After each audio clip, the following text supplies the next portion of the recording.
Warren G. Harding, the 29th President of the United States, died in office in 1923, at age 57, of natural causes, the first to do so since Zachary Taylor in 1850. He had been a popular president, elected 3 years earlier by a wide margin over his Democratic opponent. His death was presented to the press and the public as an unexpected acute event that occurred during his ambitious cross-country tour by special train and then by ship to Alaska. This was called a voyage of understanding to meet the American people. He died in a San Francisco hotel room of an illness diagnosed first as food poisoning, then as apoplexy and still later as a heart attack. After his death, his reputation was marred by financial scandals involving cabinet members and other high-ranking officials and by damaging revelations about Harding's personal life. The nature and management of his illness stirred great controversy at the time, and many unresolved issues remain even now. In this report, we will review the available clinical data, attempting to make a diagnosis in modern terms and to evaluate the quality of his medical care. First United States Senator to be elected president. An air of scandal and corruption infuses the legacy of the Harding administration.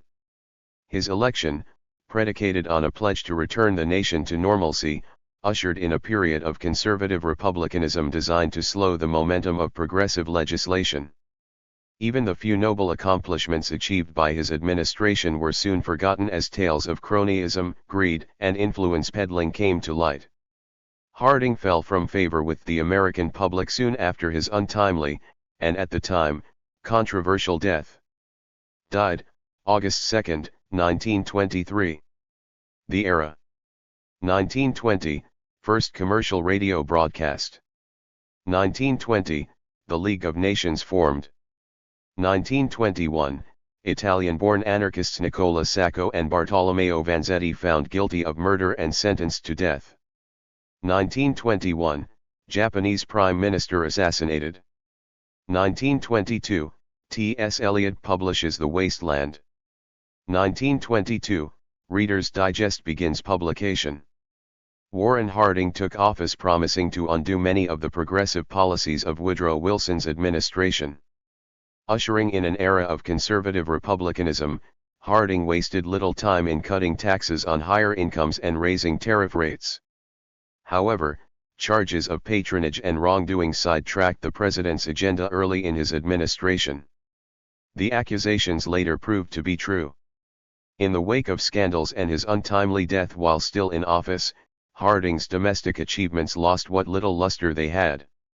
Harding's short term as president prevented him from crafting a distinctive foreign policy and from making peace arrangements in the Pacific. His style was to defer to Congress as much as possible. The Washington Disarmament Conference of 1921 is a good example. The conference, which succeeded in reducing the navies of the United States, Great Britain, France, Germany, Japan, and Italy, came at the insistence of the Senate, not the administration. Warren Harding awarded cabinet and governmental positions to political supporters. The practice proved to have dire consequences. Longtime political cronies abused their offices for personal gain. Harding's passive style of leadership almost certainly contributed to their wrongdoing. The most infamous example involved Secretary of Interior Albert Fall's role in the Teapot Dome scandal, in which oil-rich Wyoming public lands were exploited by private companies acting in collusion with cabinet officials.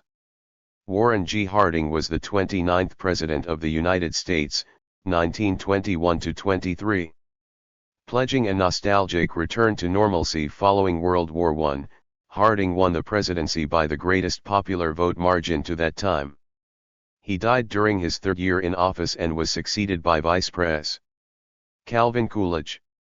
His brief administration accomplished little of lasting value, however, and soon after his death a series of scandals doomed the Harding presidency to be judged among the worst in American history. Harding was elected a state senator, 1899-1902, and lieutenant governor, 1903-04, but he was defeated in his bid for the governorship in 1910. On most issues he allied himself with the conservative, old guard, wing of the Republican Party, standing firm against U.S. membership in the League of Nations and always supporting legislation friendly to business. He achieved national visibility when he was chosen to nominate William Howard Taft at the 1912 Republican Convention, and in his next campaign he was elected U.S. Senator, 1915-21. When the 1920 Republican Convention deadlocked over its selection of a presidential nominee, party leaders turned supposedly in a smoke-filled room in Chicago's Blackstone Hotel to the handsome, genial Ohioan as a compromise candidate. Paired with vice presidential candidate Calvin Coolidge, Harding eschewed a speaking tour in favor of a front porch campaign similar to the one conducted by fellow Ohioan William McKinley 20 years earlier, in which Harding read carefully scripted speeches to delegations of visitors at his Marion home. After 8 years of the administrations of Pres. Woodrow Wilson, during which Americans had been asked to sacrifice greatly to reform the United States and to aid the Allied cause in World War I, Harding's undemanding call for a return to normalcy was precisely what war-weary, disillusioned voters wanted to hear. Harding won the election by the largest landslide to date, capturing some 60% of the popular vote. Conservative politician from Ohio, Warren G. Harding had few enemies because he rarely took a firm enough stand on an issue to make any. Who would have suspected that the man to succeed Woodrow Wilson, America's most visionary president, would be a man who saw the president's role as largely ceremonial? Warren Harding was raised in a small town in Ohio. His wholesome and picture-book childhood farm chores, swimming in the local creek, and playing in the village band was the basis of his down-home appeal later in life. As a young man, Harding brought a nearly bankrupt newspaper, the Marion Star, back to life. The paper became a favorite with Ohio politicians of both parties because of Harding's even-handed reporting. Always well-liked for his good-natured manner, Harding won a seat in the Ohio State Senate, serving 2 terms before becoming a U.S. Senator from Ohio in 1914. During his term as senator, Harding missed more sessions than he attended, being absent for key debates on prohibition and women's suffrage. Taking no stands meant making no enemies, and his fellow Republicans awarded Harding the 1920 presidential nomination, sensing the nation's fatigue with the reform agenda of Woodrow Wilson.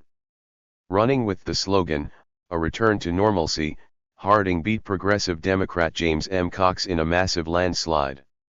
Once in office, Harding admitted to his close friends that the job was beyond him. The capable men that Harding appointed to his cabinet included Charles Evans Hughes as Secretary of State, Andrew Mellon as Secretary of the Treasury, and Herbert Hoover as Secretary of Commerce. But he also surrounded himself with dishonest cheats, who came to be known as the Ohio Gang. Many of them were later charged with defrauding the government, and some of them went to jail. Though Harding knew of the limitations of men like Harry Doherty, the slick friend he appointed Attorney General, he liked to play poker with them, drink whiskey, smoke, tell jokes, play golf, and keep late hours. Known as a good fellow, Harding enjoyed being liked more than he prized being a good leader. Though Harding was never linked to any crooked deals, the public was aware of his affairs with at least 2 women. Carrie Phillips, who had been a German sympathizer during the war, tried to blackmail Harding and was paid hush money by the Republican Party.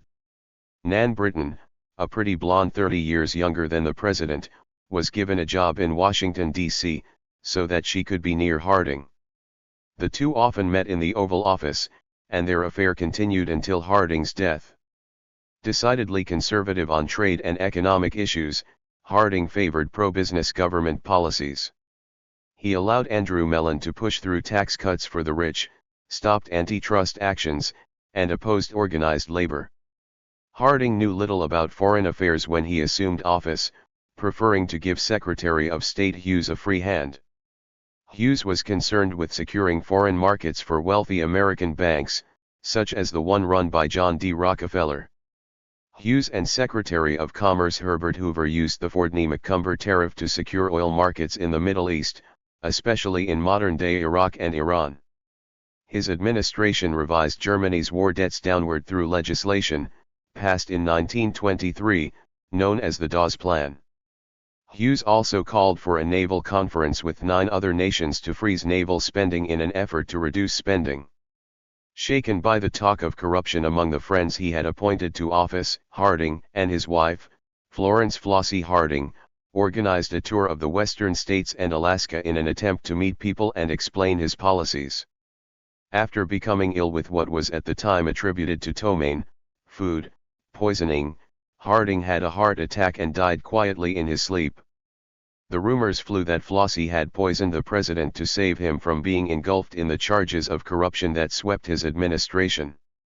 The Hardings never had any children.